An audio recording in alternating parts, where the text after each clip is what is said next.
Ayo, Cardinal fans! Welcome to the newest Cardinal Conversation podcast, bringing you all the ins and outs of Otterbein athletics. Now, here is your host for today, Sports Information Director Adam Prescott. And hello, everyone, and welcome back to the first Cardinal Conversation podcast episode of the 2018 new year. I am Sports Information Director Adam Prescott, catching back up with you after a, let's say, 5 or 6 week absence. Coming to you on a cold but clear Thursday morning here in the Memorial Stadium press box with 27th year head coach Connie Richardson of our women's basketball program alongside her sophomore forward Abbie Scholz. Coach Abbie, I usually ask how you guys are doing or how things are going, but I imagine you guys are doing pretty well. 69-68 overtime win over a nationally ranked team at home less than 12 hours ago. I'm sure you guys are still feeling pretty high right now. I'm still feeling exhausted. Yeah? Late night. Back and forth game. You guys can kind of control the first quarter. They control the second. You control the third. They come back in the fourth. Could have gone either way, plays here or there. I imagine the biggest win of the season for you guys so far. Absolutely. I think we were talking about the stats earlier there that how did we win it? And I think at the end of the day, the kids gutted it out and took advantage of their miscues. Mm-hmm. Abbie, what was it like, I guess, as a player in that game? There was a lot of momentum changes. Seems like kind of a game, for you guys to do the things you want to do this season, a game that you really needed to have. Just talk about the highs and lows in that game and how it ultimately prevailed. I think that in the beginning we struggled a little bit with getting our momentum, but I feel like as the game went on, I think we pushed through and we did the things, and I think what helped us win that game. Mm-hmm. And you're not fouling out. They're not fouling out. Yeah, I think Abbie's your Twitter or Instagram or something handle is Scholzy F Baby, and I think you're trying to be clever and say the F is for phenomenal. I'm going to go on and I'm going to say the F is for foul because you lead the OAC with 61 of them. There's only one other player in the OAC that has over 50. Why are you fouling so much? I don't. And did you know you were leading the OAC in fouls? No, I did not. Yeah, so let's change the Instagram bio to F stands for fouling. She's our emotional kid. She's aggressive. And still figuring out, we have a conversation all the time. Why'd you just foul? You're in the open court. There's no one around. But I think a lot of it's just, Ab's trying to figure out how to contain in terms of the aggressiveness and whatnot, but I don't want to take that away from her. Mm-hmm. We have talked, and you have come a long way from games in Portland. I get down the Marietta game down there, in foul trouble and has to sit. Yesterday, Kirsten's in foul trouble and sat almost 9 minutes, mm-hmm. I think at one point in time. But it's just a matter of kind of figuring things out a little bit, understanding situations. We talk about that. But yeah, quit fouling. A second overtime win in, I think, an 8-day span after you had one at Marietta. Or, at Wilmington. You're 10-8 right now, midway through the season. What have you kind of learned about yourselves? I guess, Abbie, you guys as the players at this point in the season, as you get ready for the home stretch, what's kind of changed? I just feel like definitely after that big win at Wilmington, I think that definitely boosted up our confidence, knowing that we are a good team. We have all the aspects that we need to win a game, mm-hmm. and I feel like then after that, we beat Cap on our home floor, and that definitely gave us another confidence boost. Straight double-doubles for you. What's been working so well the last couple weeks?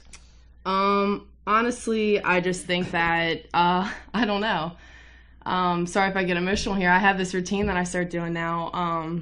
Before every game, during the anthem, I just say a prayer, Hail Mary, and I ask God and my older brother to look over me mm-hmm. and give me the strength, give me, everything and just to ball out. So I just think my brother's up there looking over me. Mm-hmm. Seems to be working so far. Most double-doubles in NBA history belong to Wilt Chamberlain with a little over 1,100. So you got a little ways to go to catch Wilt, but I think your brother keeps looking over you. You're going to get there. Connie, you know who's second in NBA history, most double-doubles, behind Wilt? I don't. Just recently retired. Kobe. No. Tim Duncan. Oh, I don't know. Tim Duncan. I don't follow the NBA like that. One ahead of Kareem. Gotcha. You know who's got the most double-doubles in WNBA? You no, get that not one. A clue. Come on. Not a clue. Tina Charles. You know that name? No. No? All right. We'll work on the trivia. I guess I'm more of a trivia buff than you guys.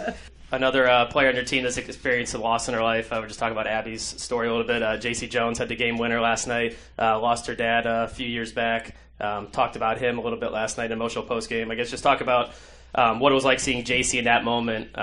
Obviously not a starter. If you look at the stat sheet, you may not say she's a significant contributor, however you want to categorize it, but obviously a huge moment for her. Won you guys a game. Actually, JC had a great high school career. If you follow her, she had over 1,000 points. Just one of those kids. I think we depend on her probably more so defensively. I shouldn't say probably, that's what we do depend on her, but I sat and watched the end of the game again, and as soon as Danny took that shot, there was no question where JC was going. She went right to the backside, just instinctively knowing where to go, and that's the experience. That's being a junior. It's probably maybe us harping a little bit on that, maybe, Scholz. But it was very clearly an easy rebound for her and a great putback. So, I think it's just the instincts that the experience gives it with her. But, I've been pleased with JC. There for a while, she started slow. I think every year she's played injury, and come about December, January, then she starts kind of getting back into the flow of things for her. So she's done a great job, and you can't say it enough, but when those situations occur, what a great memory for her. Exactly. And the kids, the kids feed off of that as well, and it's nice to we have the primary kids, but it's nice to see. Yeah, I was going to ask, what's it like as a teaching moment for you as a coach that you never know who might have to step in and play a role in down the stretch. I guess someone coming off the bench. I guess we saw in a national championship game with Alabama, and a quarterback time, and a freshman kid comes in and just completely wills them to victory. What percentage of college basketball games do you guys think go to overtime? 8%. Pretty close, 6%. Toledo men played 9 overtime games last year. I think you guys got. I think if you guys play 5 or 6 more straight, you guys got some time to catch up. Big win last night over a nationally ranked team. You remember the last time you beat a nationally ranked team? No. No? I have a bad memory. Scholz wasn't here, so it wasn't last year. The year before that, you had 2 of them. I think you should remember this. Come on. I don't know what happened yesterday. So you won 70 to 66. Yep, 70 to 66 over Transy. Did beat Transy. And then you had another one on the road over a big-time opponent. No? No, 55-53 at number 20 Capital, Kirsten Taylor. Yep, there you go. Put back layup. Yep, we'll put back. Yeah. You have to kind of nudge me along. I know, we gotta keep bringing you along. Abbie, as I mentioned at the beginning of the podcast, you're a sophomore here. Acclimating to college can be difficult for a lot of kids. What's the biggest difference you've kind of seen yourself from freshman to sophomore year?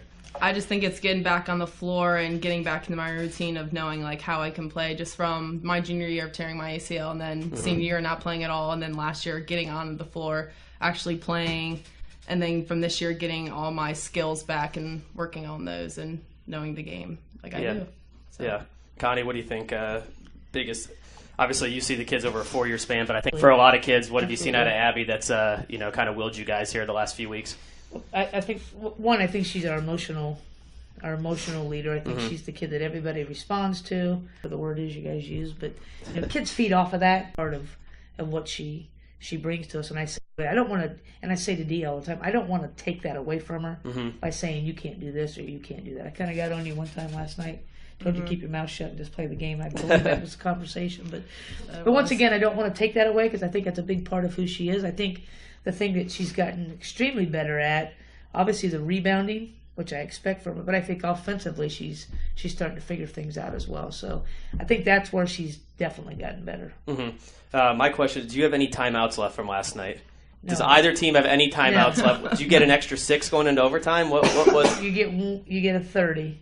An extra 30? Yeah. Did they carry over into overtime? Yeah. Oh, my God. I know. Burn one right now. We're actually going to. We're going to take a quick break here at our halfway point. Cardinal Conversation podcast with women's basketball coach Connie Richardson and her sophomore forward Abbie Scholz. We'll be right back after a few-minute break. As the official sports medicine provider of Audubon Athletics, Ohio Health is proud to keep the Cardinals healthy and in the game. Ohio Health is available 24/7 to care for your athletes. Just call 614-566-GAME to schedule a same-day appointment. Ohio Health, believe in we.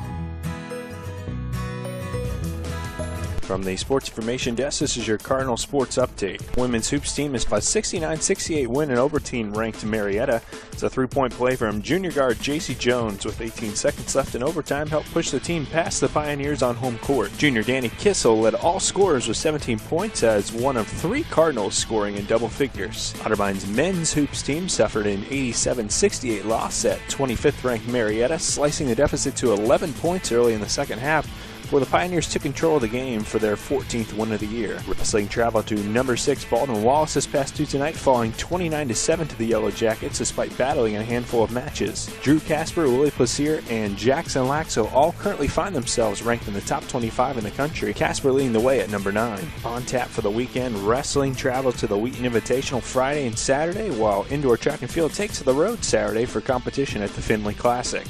Men's basketball, the lone team at home this weekend, facing Heidelberg at 2 p.m., while women's hoops looks to make it 4 straight wins when it travels to Heidelberg for a 3 p.m. tip-off. That's your Cardinal Sports Update. For all of the latest news and notes, follow us on OtterbineCardinals.com and on social media at Otterbine Sports.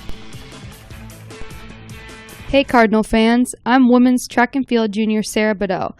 Thanks for tuning in to this week's Cardinal Conversation podcast. Our second half segment is coming right up.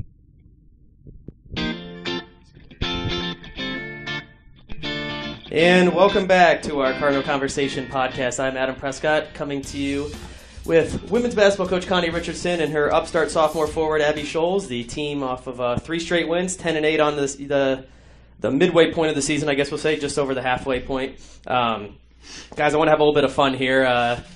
Somewhat heavy opening segment, so let's kick back a little bit. I'm going to ask you a series of questions. I want you to say the person most likely to on your team to fit into these categories. I'm going to say we played this, I think it was on our first podcast with our soccer teams. It was appropriate to bring it back to you guys. I know you're kind of a goofy group, and you have some characters on the team. So I guess give me a name and a brief reason why. You guys don't have to agree, or you can come up with one together. Okay. But person most likely to talk to themselves.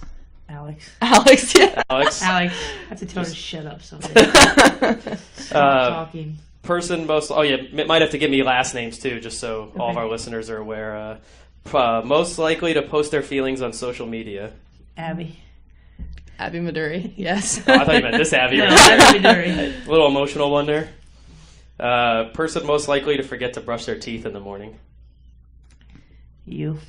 Me? You? Did you brush your teeth this morning, Scholz? Oh, I always brush my teeth, 3 times a day. Rinse, wash. It wasn't. That was you didn't brush your teeth one day over break.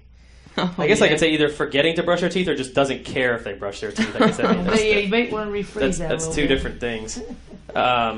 Person most likely to donate their money to charity. Well, if we had money. Say what? If we had money. You had money. All right. Assuming that your bank accounts were plentiful. J.C. Jones. J.C. Jones. Person most likely to fall asleep in class. Courtney Mustard. There you go. Why is that? Just always sleeping on the bus or something? I just feel like, she just goes to class and sleeps. Goes to class and sleeps. Connie, I didn't know that. You agree? I had no idea. No? I could probably put myself in there, too. Yeah. Person most likely to try stand-up comedy. Trying to think of who's a funny one on your team. Trying to think who our comedians are. Yeah. We know it's not Danny. Not Danny. Is she terrified? No. I don't know who. You're kind of goofy. I feel like it's Alex. She's funny. Yeah, right. I was really. going to say Delaney, but I don't. Ooh, Delaney, maybe. Person most likely to marry a celebrity. Delaney. That would be Delaney. Delaney. That's a good one. Person most likely to become a millionaire. Kirsten. Yeah. Kirsten. Yeah. Just smart. Kirsten Taylor. She's got her hands in everything. Yeah. SAC president and... She's got a lot going for her. 30 for sure. internships. Yeah. Where was she at? I don't even know where she's downtown. State now. Farm or something? I can't remember where she was. Person most likely to run for president. Or to become the first female president, we can say it. I don't know. That's a tricky one. No politicians in the group? We don't think we have any politicians. You guys all joke and cuss too much. You don't. can't be running for office. No, you guys. Yeah. Too much I have to say pass on that one. Pass on that one? All right. Maybe we'll come back to it. We'll take a green card. Person most likely to get plastic surgery. Huh. We haven't anybody that's really vain. I don't think. Yeah, it's We kind don't of a really tough have one to answer. anybody. No? No, I don't think so. Only get plastic surgery. You guys complete the fifth on that one. Yeah. That's kind of I could get you. Person most likely to eat something off the ground. We've had Alex try. What are the odds? But she didn't do it, so. Alex is coming up. Alex is coming up. She's a bunch. character. She's a character. Holy smokes! So just Alex, I Connie, you guess, agree? yeah. Sorry, I wasn't. I thought Connie was going to jump in there. Would you eat? Would you do it? I think you would do it. I would do it. can Lexi see- can pick up. I can see You Schultz would doing do that. it, yeah. Connie, you guys are playing in a really tough conference year in and year out. Just talk about the challenges that the OAC presents and kind of what you're looking to see down the backstretch here, where it seems like every week or every game the standings are going to flip-flop somehow. You know, I think the biggest thing that you have to keep in mind, and I don't ever like to sound cliche-ish per se, but you know, it's really focusing one game at a time. It's funny, Dee and I were talking the other day. We're like, who do we even play on Saturday? I mean, we had no idea. Yeah. And someone asked about next week, and we're like, we don't even look that far ahead. So I think you've got to stay focused, just day to day, practice-wise, game to game, who you're prepping, and who you're preparing for. And then coming down the stretches, you can only control what you can control, and I think the big thing is let's control what we can do, and let everybody else beat each other up and so forth. So, Abbie, let's talk about what it's like being a Division III athlete, a special sport athlete. You're competing across both semesters. Obviously you were at home last night, but Marietta probably got back at midnight, and you got to get up for class, and you're not on scholarship. I guess what's this like? What are you getting out of it so far? I'll preface that, get that, but also coming out of athletic training in the fall was basically you're at every practice, game-wise, and travel and whatnot. So there you go. You were covering our men's soccer team, right? Yes, Yeah, I did. you brought them luck this year. It was a joy to actually be with them and watch them every day and Pretty day in and inspiring, day yeah. out. So, but with that, it's a lot to do. I mean, it's a day-to-day thing that basically what we do, and on the court, just day-to-day. And just with that, I just try to stay on top of things. It keeps me motivated to be better and just to keep going. And, it's basketball has been there my whole life. So, I mean, I just feel like without it, I wouldn't know what to do. Yeah. So, yeah, it's great. I guess. Well, now you play Heidelberg on Saturday. Looking ahead, just a slight bit. I think you edged them out in a pretty high scoring affair last time, 95-85. Thoughts on a rematch and how important this one is to maybe not have a letdown after the big game last night. And I think that's key right there. It's trying to come back into practice today. Everybody's going to be sore. Everybody's tired. It's just that time of the year. I get it. But trying to get them refocused mentally. I think at this time of the year it is a mental part of the game. I think physically you've got it. You play. So I go back to the Marietta game. We played them in November. Yeah. And it's hard to remember. I know we scored 95. Yeah. And I don't remember a whole lot of scores, but it's not an easy place to play. I've taken good teams in there and lost. But yeah, I think the biggest thing is just trying to get everybody refocused. Great, you had a great win last night, but it's over, and let's move forward. Mm-hmm. Cool. Well, congrats again on a great win last night. Best of luck moving forward, and hopefully we can catch up with you down the stretch here, see what happens in a postseason.